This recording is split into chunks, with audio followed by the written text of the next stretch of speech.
Hey. Welcome to the Don't Stifle Me podcast. My name is Jacob Stee-full, and this is where I get to sit down with people from all across music and performing arts, and I talk with them about how they've done, what they've done, the ups and downs along the way, the good, bad, awesome, and terrible, and all in between of when you're chasing a passion in life and in your career. Now, when I'm not podcasting, I am also a musician, a singer-songwriter, artist, all those things.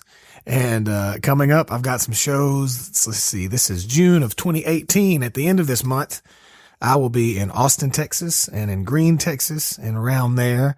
And then next month, I'll be all over Alabama. And I've actually got a show here in Nashville at the Exit Inn on July 11th. But for info on those dates and a lot more, you can go to jacobstiefel.com.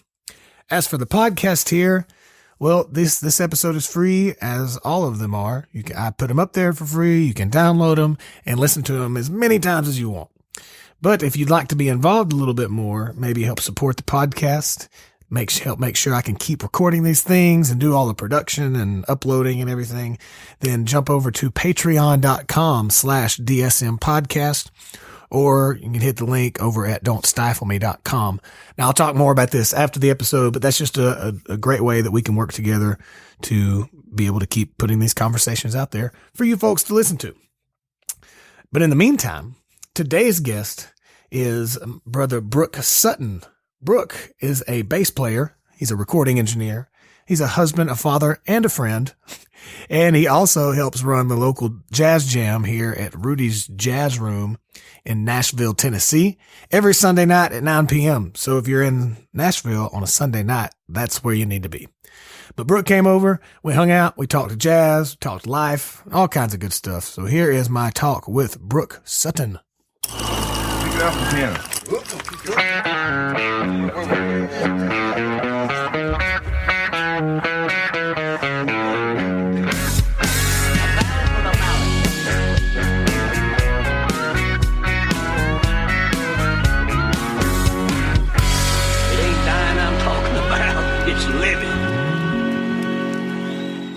Boom. Just like that, we're recording and we're on. I would say we're live, but we're not live. We're recording and then it will be put out live. Gotcha. Pre-recorded live. Whatever, man. It's live. Brook Sutton, jazz bassist extraordinaire. Uh-oh. Already a title. Yeah, that's it. Didn't even know. That's what everybody's going to be tuning in to hear. Your explanation of jazz music to me, because I'm so ignorant of. I've been going. These people listening. I've been going to see Brook's Jazz Jam Night at Rudy's the last month or two, and I just sit out there. And as a musician, I've been playing music since I was like 9 years old. Technically 7, because I took piano before I started on guitar, and it just blows my mind to watch. It's like everybody's playing separately but together. Yeah. It's crazy. That's exactly right. Yeah. Well, yeah.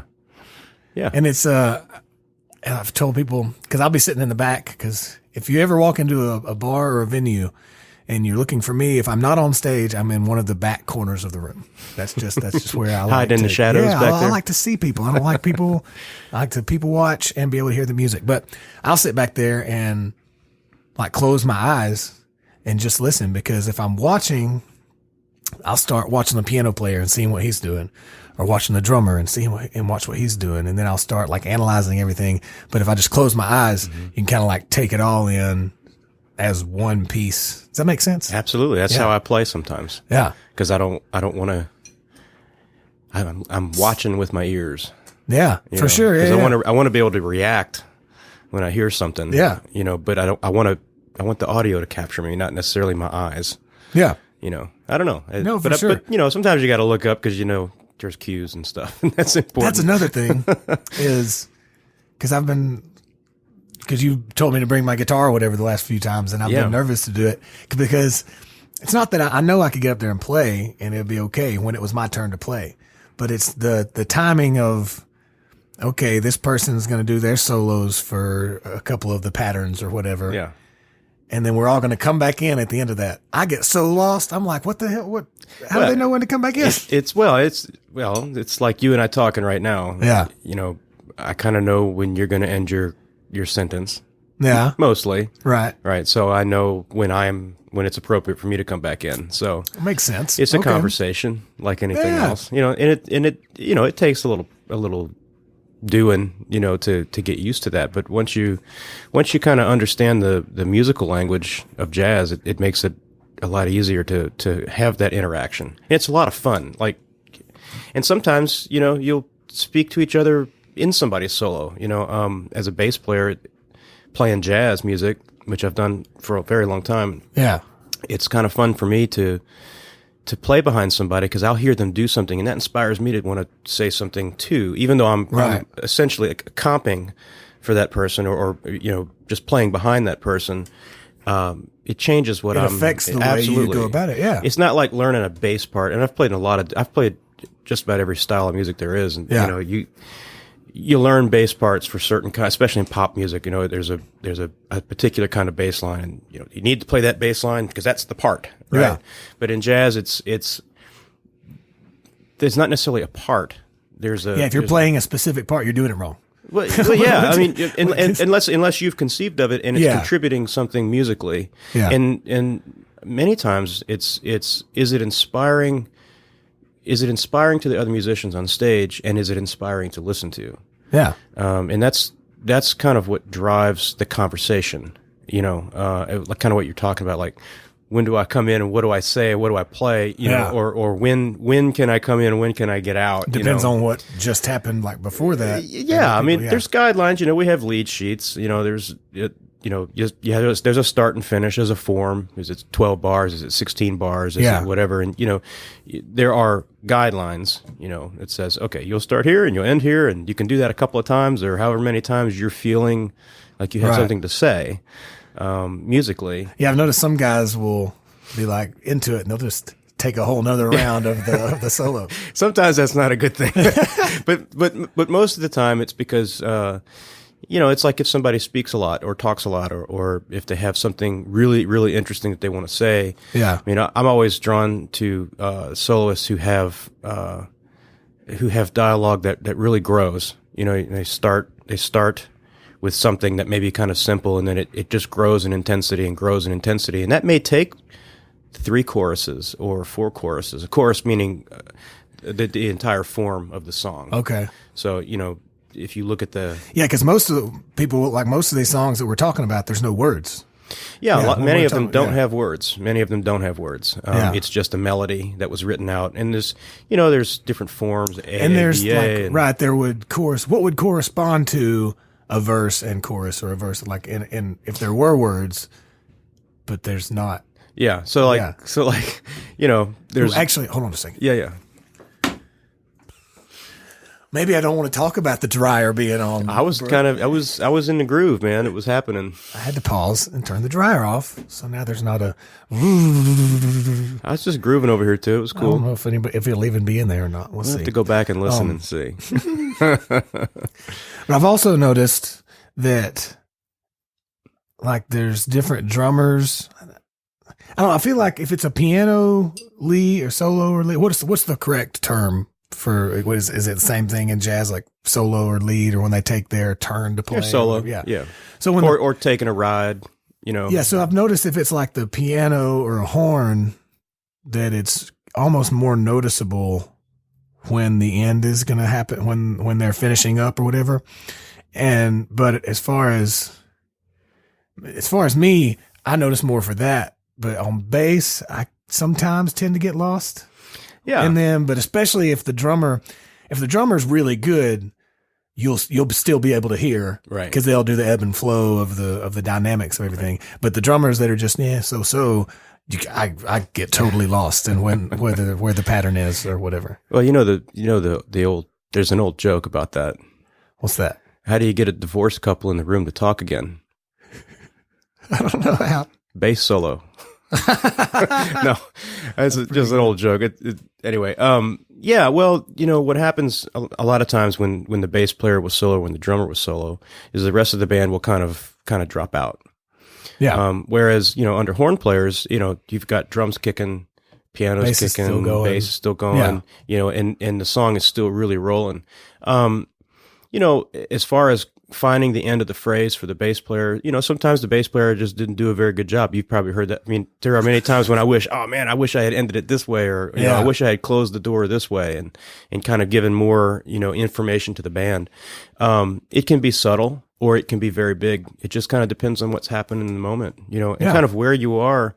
I kind of look at it as, if you're walking down the sidewalk and you have to take a right, it's like, what does the sidewalk look like when you get to your turn? You know what I mean? Okay. So is it broken up concrete? Is it real clean? Is it real distinct? Is it very clearly defined that you're taking a right there? Or is it a vague mixture of gravel, grass, dirt, and pavement? Yeah. Exactly. Okay. So that's one of the ways that I kind of look at that, and it just kind of depends on what's happening in the room, So people should go to where and when to hear this jazz jam? Oh, I host the jazz jam at Rudy's Jazz Room here in Nashville every Sunday night from 9 to 11:30. And it's been a lot of fun. We've had a great time. How long? It's only been happening like a few months, right? I think I started hosting it right around December, what are we in 2018, 2017? This is June the 6th is when we're recording this. I don't know. It'll probably come out next week. But today is June the 6th, 2018. We're in the year of our Lord. 2018. My goodness. Did you know that's what AD means? Anno Domini? I did know that. The year of our Lord? I did know that. A lot of people think it means after death. It does not. It does not. Growing and learning here. I was raised Catholic, so it was. I got it. I got it all in my head. Yeah, actually, now that you say that, another buddy of mine that was raised Catholic, he always said the year of our Lord. Yeah, that's true. Whatever the year it is. That's what it means. Yeah. But I started hosting it about 6 months ago, and it's been growing ever since, and we've gotten some great players to come in. I never host the jam with the same band. Okay. That's one of the other things I think is kind of interesting about jazz is that, and you and I have both been in different bands where you've got a band, and right. It's the same guys every time, and you play in the same material, because you want it to be tight and that kind of thing. Yeah. I think one of the things that's interesting about jazz is that it's those differences of musical taste and inspiration and background and experiences that kind of add to the flavor of what's happening. It puts everything kind of in the moment. Yeah. And I find that changing up the band every week really keeps things interesting. I like to shake things up. It's like you're making a bowl of chili, and every week you put in a couple of different spices. Exactly. Maybe you use some cumin this week, but right. next week you use some paprika or whatever. But it's still a bowl of chili. Right. Yeah. Exactly. So that's been a lot of fun, and it keeps things interesting for me. I like to shake things up a lot. I don't like playing the same kinds of things all the time. I don't like playing the same songs all the time.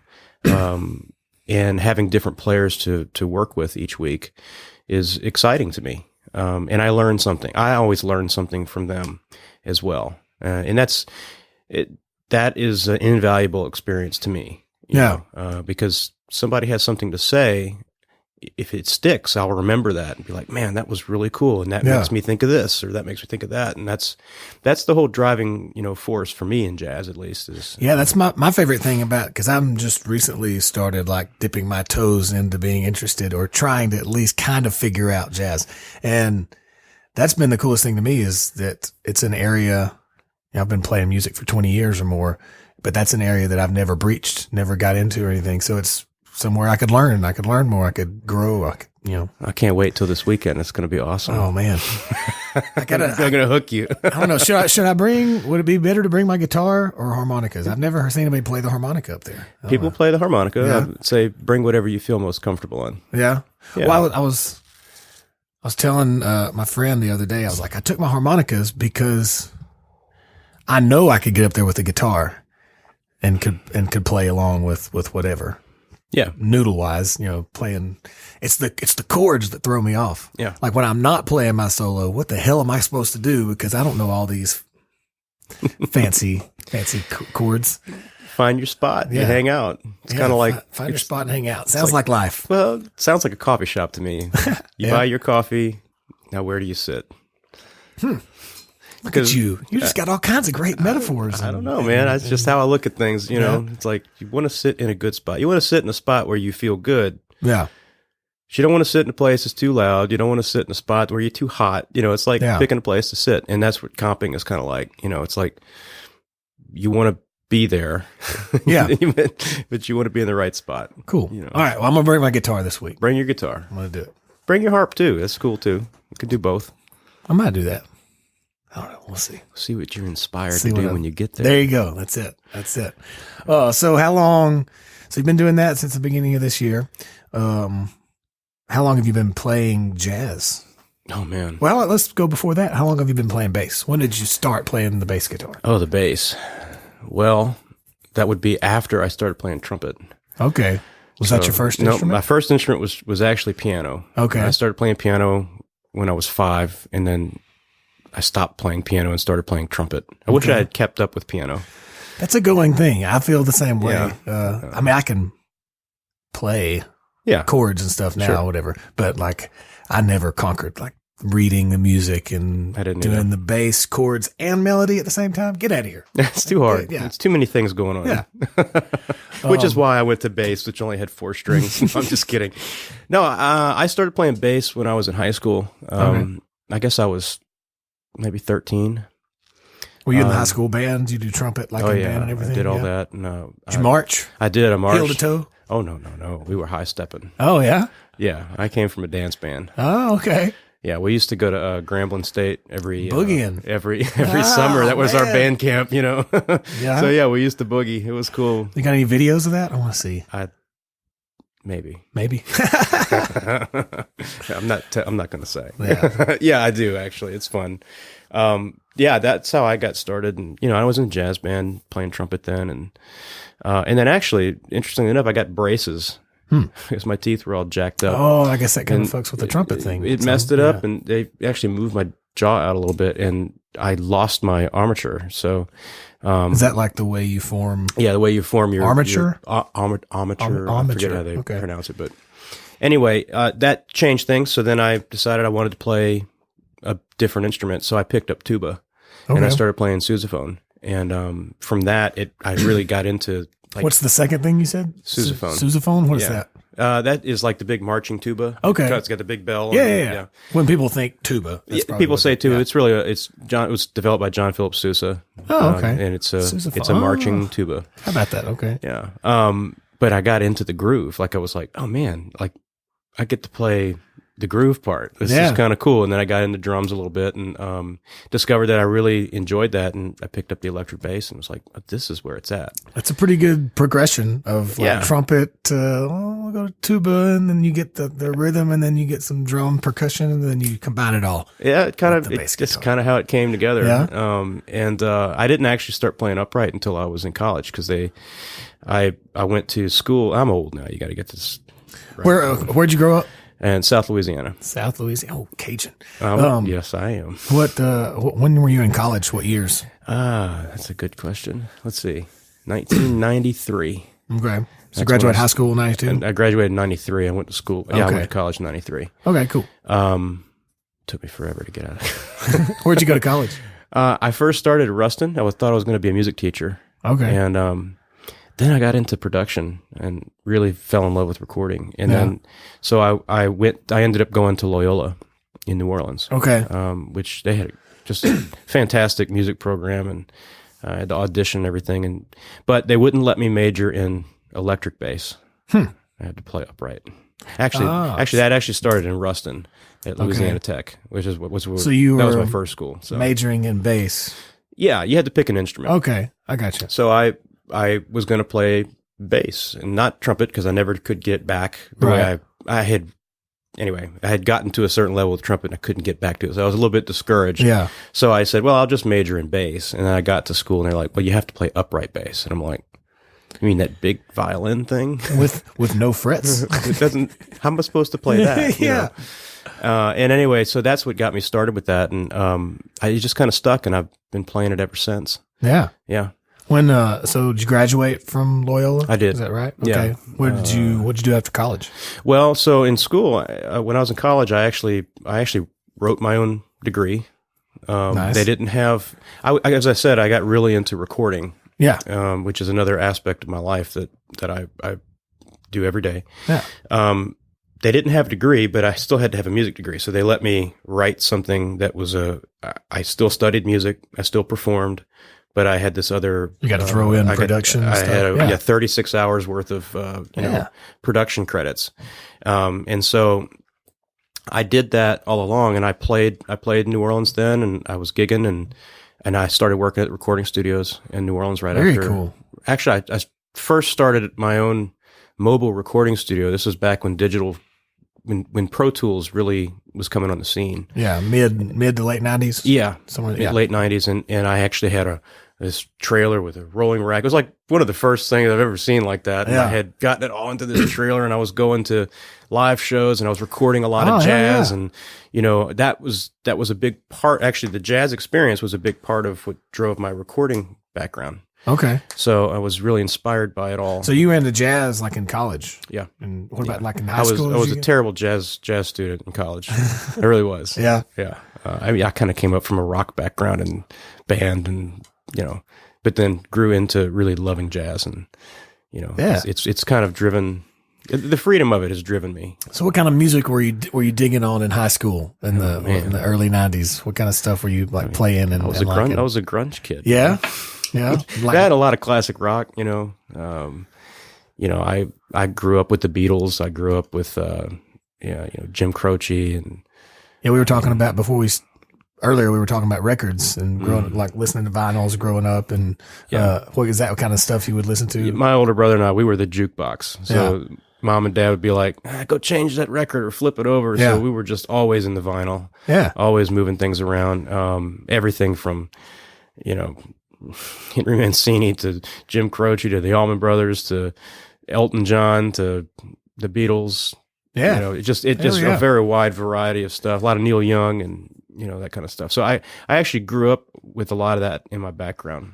Very cool. Were you a family of musicians? Anybody else? My mother played a little bit of piano. Yeah. And my grandmother did too, but really I'm the only one in my family. Well, actually, I take that back. I should give credit where credit is due. My brother is my older brother taught himself how to play guitar, and we're 6 years apart. And I just looked up to him all the time. I was like, man, I want to do that. You're so cool, man. And so he would, I would always sneak into his room and grab his guitar and start just wailing on it. And did you ever? Do you play guitar? I can play a very little bit of guitar. Yeah. I'm a better bass player than I am anything else. Yeah. But I mean, I can make chords. I can play some rhythm. Yeah. But so I say that there's no other professional musicians in my family, in my immediate family. But my brother was real inspirational to me, How did your parents react as far as like you deciding to pursue their future and career and everything in music? Were they always been very supportive? That's great. Yeah, it's been awesome. My folks have always taught me to follow my dreams and do what I'm passionate about. Yeah, and so far, knock on wood, I'm still doing it. So that's great. Good. Yeah, I don't know what my family's always been the same way with me, and I don't know. Kudos to the people who do it all completely on their own, right? And don't have the support of their family, because I don't know where I'd be right now if I didn't have such a supportive family. Me neither. I don't know where I'd be. And, my wife is also very, very supportive of what I do. And, you got one of those things? I have. Yeah, yes, I do. She's awesome. How long have you been married? Let's see. We got married in 2004. So that's 14 years. Where'd you snag her and convince her to stay with you? Well, we're actually from the same area of Louisiana. Okay. It was crazy how we met. We had the same friends for years. We just never met each other. And then when I graduated from college, I moved back home for a little while. And when we met up with our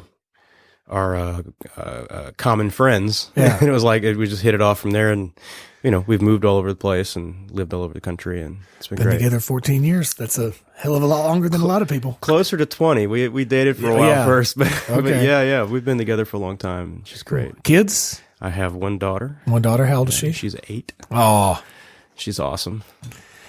She's going to be, I think she's going to be a visual artist. Very cool. Yeah. She loves to draw. It's cool. I've got a nephew that just turned 5 and a niece that just turned 7. Crazy. It's fun ages. Yeah, it's cool. Yeah.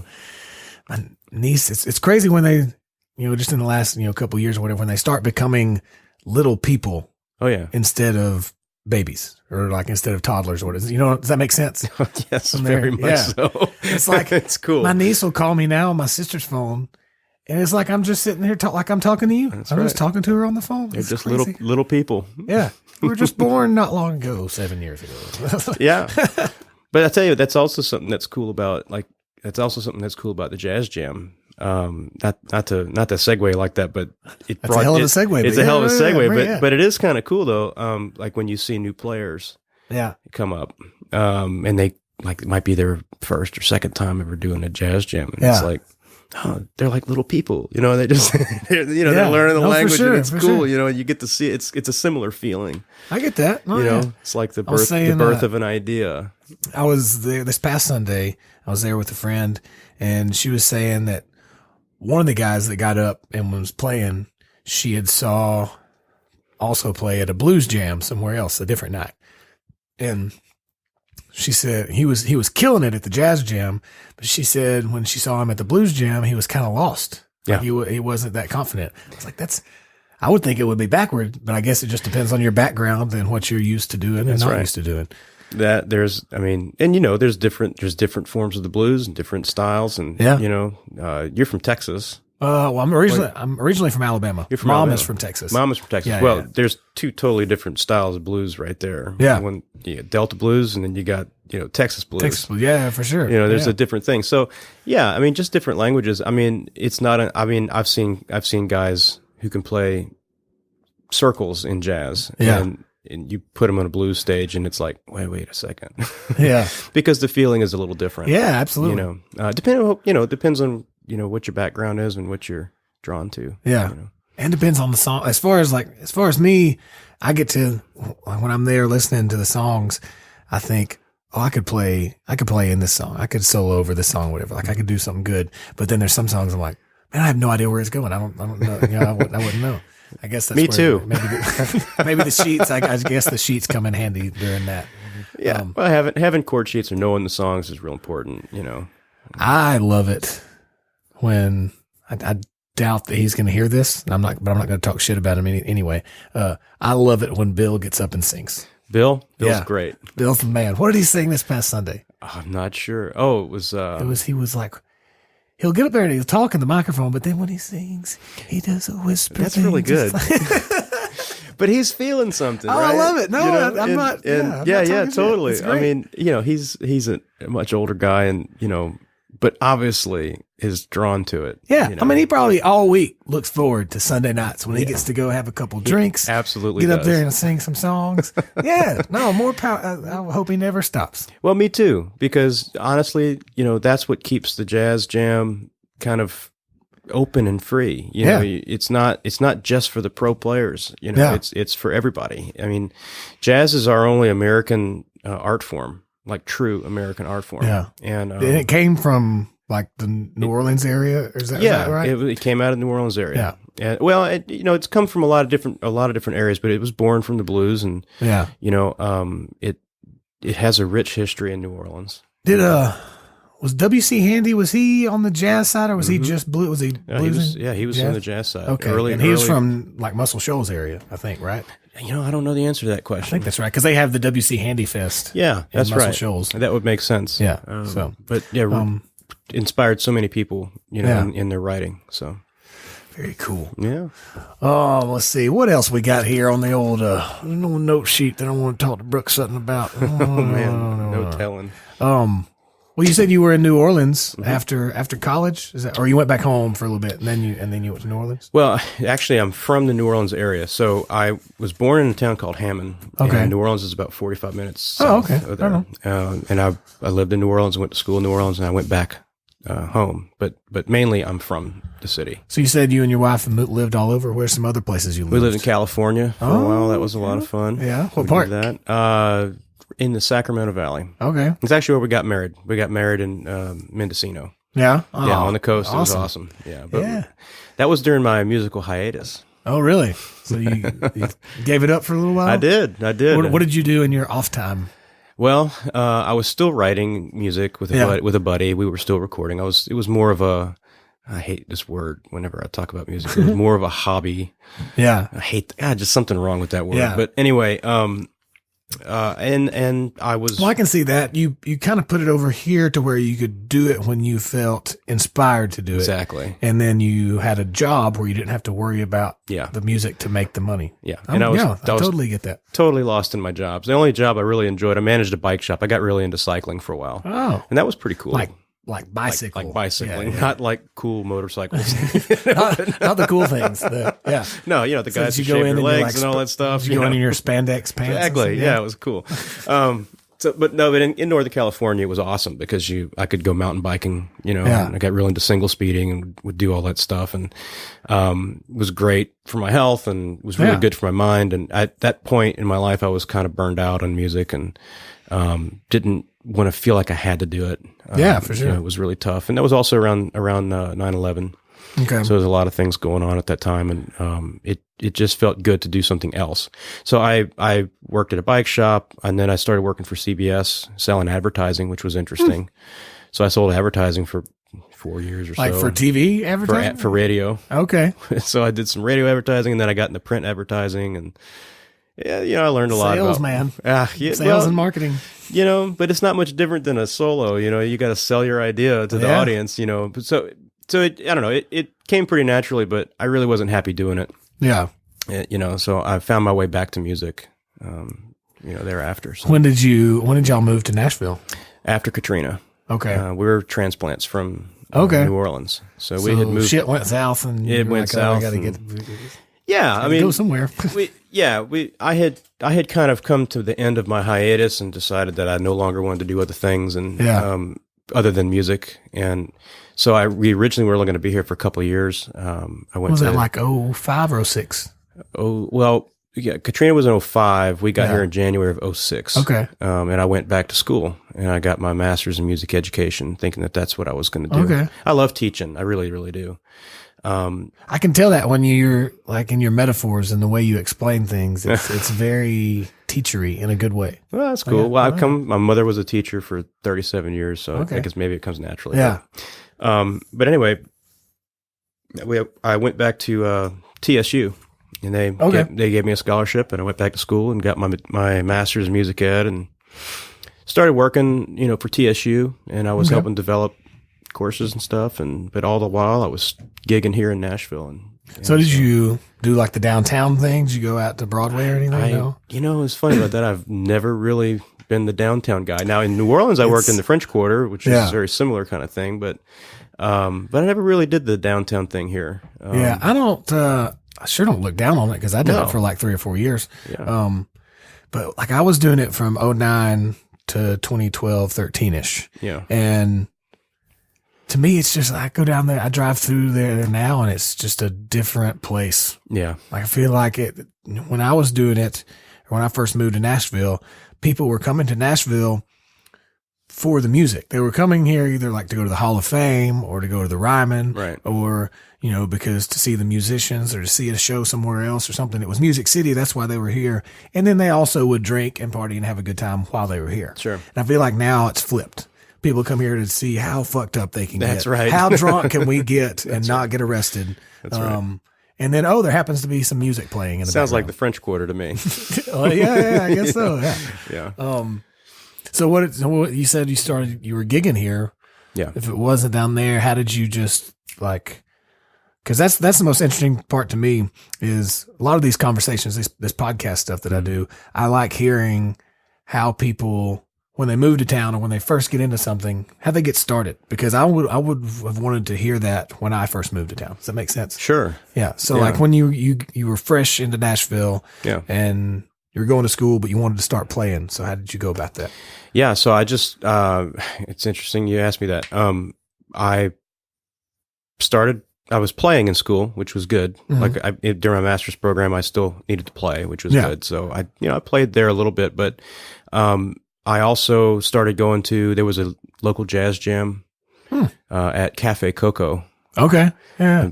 This is back in 06. And, a friend of mine, Ben Graves, asked me to come play bass and help him host the the weekly jam. Yeah. Was this in the same place as it is now? No. This is Cafe Coco. Cafe Coco is That's what I mean. Cafe Coco, the same Cafe Coco. Oh like yeah, that's same. behind Yes, XN? the same Cafe Coco. And we did that every Sunday for years, and that's how I kind of got started. And then from there, I'd meet somebody or people there, and oh yeah, so and so's doing this other gig, and it's how I met a good friend of mine, Rob Crawford, who's a drummer. And he's like, man, you'd be great on this other gig I'm doing. Who was this guy's Dave Isaacs. I think you may know these guys. I know Rob. I met him at the studio and other places and out and about and stuff. Yeah. Well, I met other people through this jam, and from that grew into another band, and offshoots of there. Somebody so and so needs a bass player, so I'd go do that, and I got calls for all kinds of weird stuff. Yeah. And I would think that the time you spent in sales and advertising and all that stuff probably just helped being able to people skills and networking and all that stuff. I feel like you always draw from experiences earlier in life and use that, You have to. Yeah. I mean, it's part of who you become, right? So everything you do kind of compounds on itself. And I'm very thankful for the sales skills that I learned while I was in California and doing those sales positions, because it is a lot about, especially today, there's so many great musicians in Nashville. Yeah.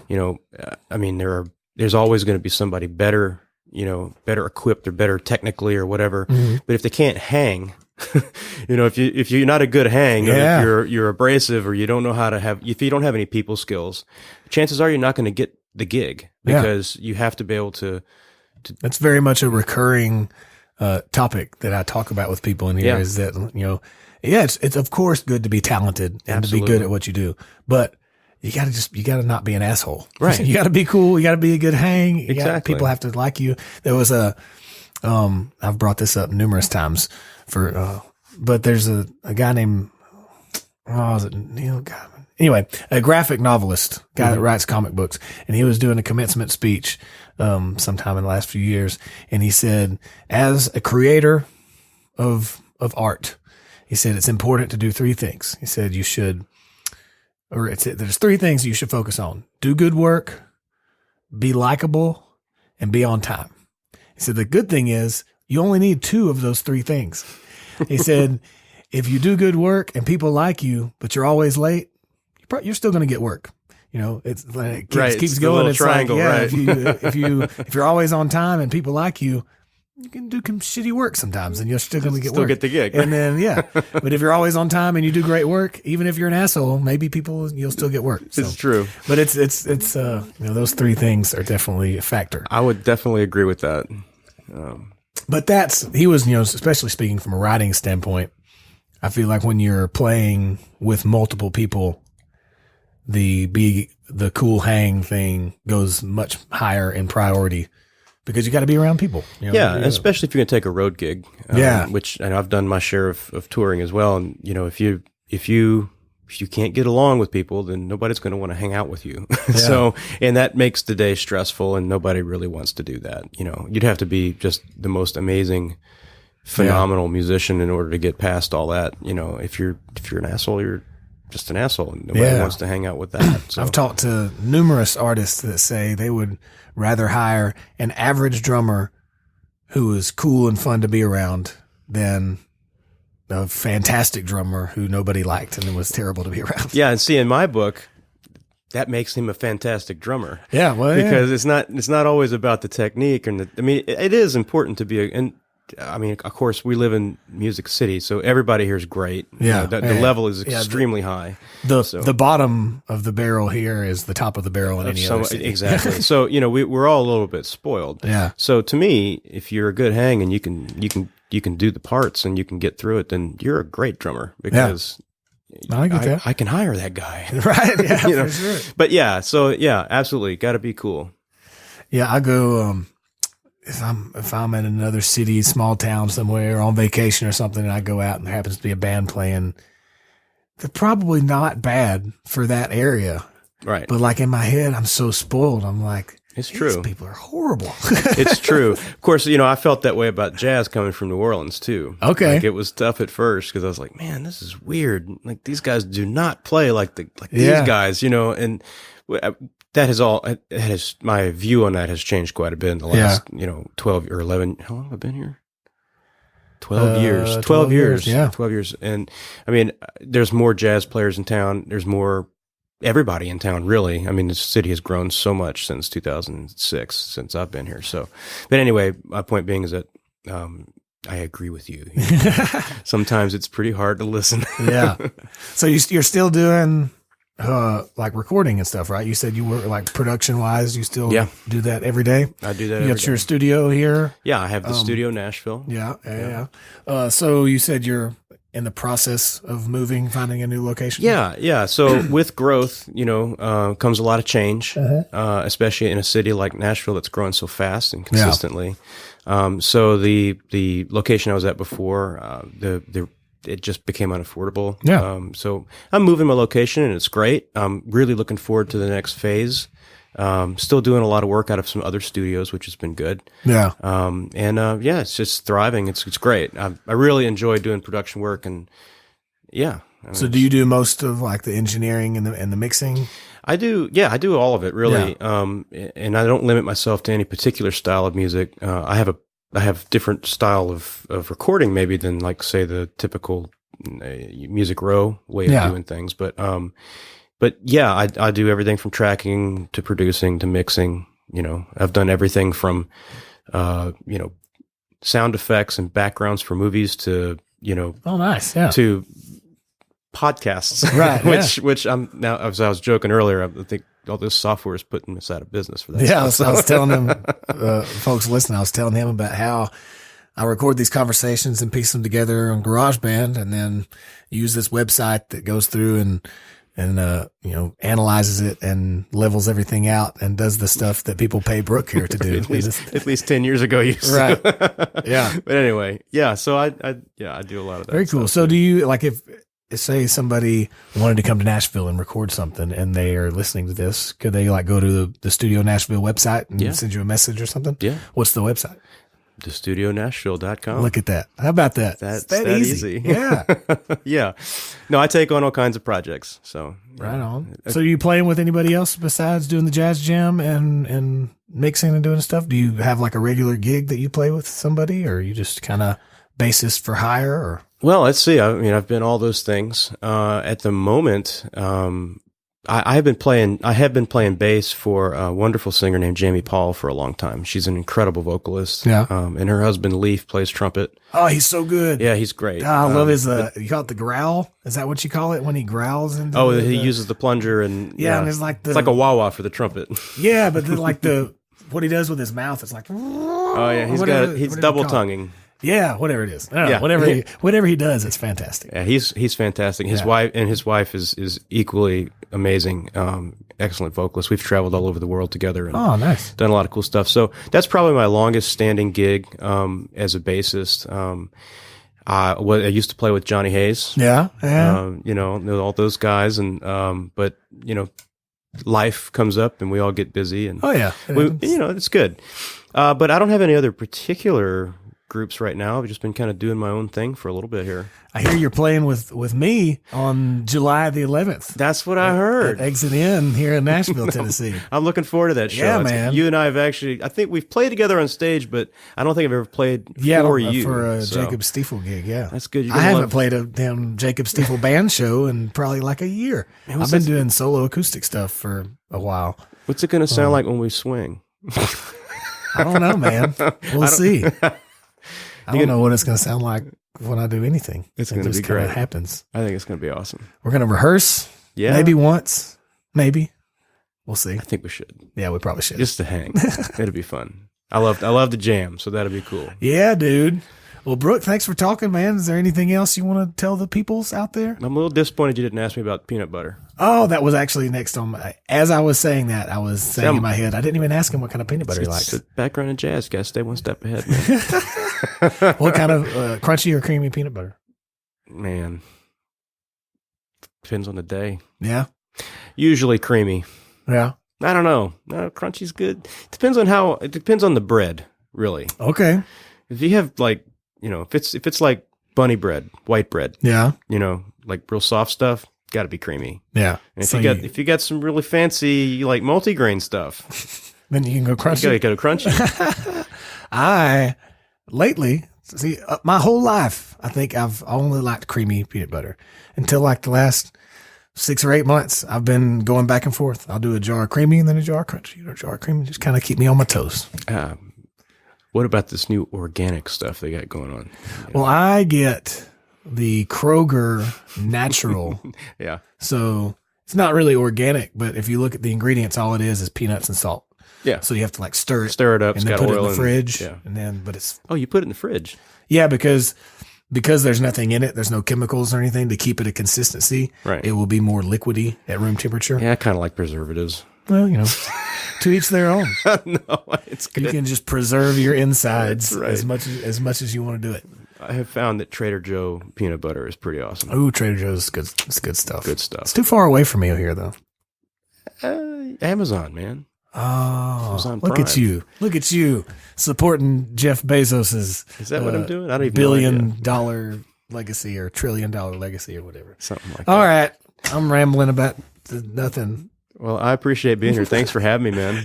Yeah, That's dude. cool. Was anything else? Oh, one more thing. Last thing. Okay. Actually, 2 things.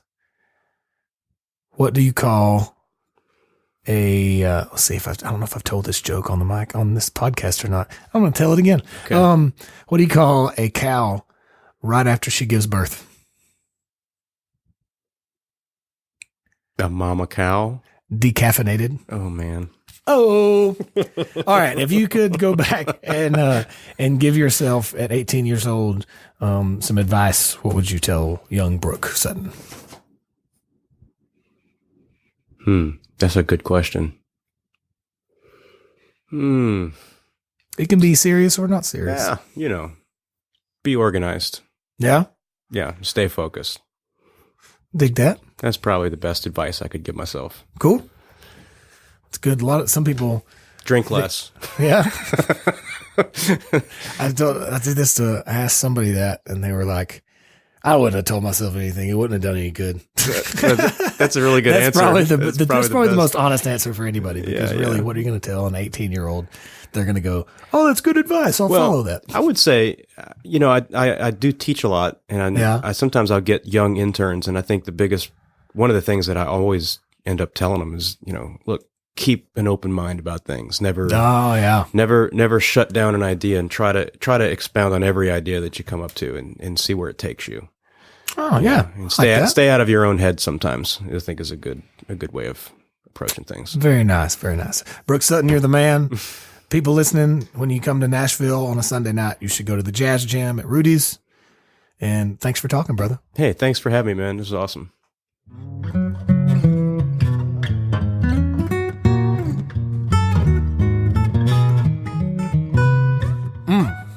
Yeah. Listen to that good jazzy playing on the bass notes on the acoustic guitar there. And then there's me trying to play some solos over jazz stuff. I do what I can, people. I do what I can. I told Brooke to just play some cool bass jazz stuff, and I'll try to fit in where I can get in. Anyway, thanks for listening. You can hop over to don'tstifleme.com/056 for show notes and links from this episode. I'll put some stuff up there about Rudy's Jazz Room and maybe some of the other stuff that we discussed in the episode. And if you enjoyed this talk, first off, please subscribe to the podcast on whatever device it is that you listen on, and share it with anyone you think might be interested in listening. But also hop over to patreon.com/DSM podcast whenever you get a chance. You could also get to that from the podcast website, which is don'tstifleme.com. But at the Patreon site, you can get behind the scenes pictures and videos, MP3 downloads that I post up from time to time. But also for $1, $2, $3 a month, very low, like the cost of a cup of coffee or something per month, you can be involved in this. You can help keep this thing going. As of right now, I don't have any advertising or any sponsorships or anything. It's just I take the time out of my week and produce these things and record them and upload them and do all this just out of my pocket for right now. So if you'd like to keep the thing going, keep having new podcast conversations and episodes to listen to, then hop over to the Patreon site whenever you get a chance and maybe sign up for just a few bucks a month, and we can all keep moving forward in life. But in the meantime, I hope you have a beautiful rest of your day and your week. The podcast social medias are all at DSM Podcast. Mine are all at Jacob Stiefel. Man, I just really appreciate you listening. I love doing these talks. I love sitting down with my friends and new friends, old friends, and just hearing everybody's story and talking about life and drinking rum and whatever else we do with all the random guests and people that I talk with. And then I'll ramble when I'm sitting here by myself at my desk with nobody in the room, because you're listening. I know you're listening, and I know you care. All right, I'm done. I'm getting off. I'm stopping talking right now.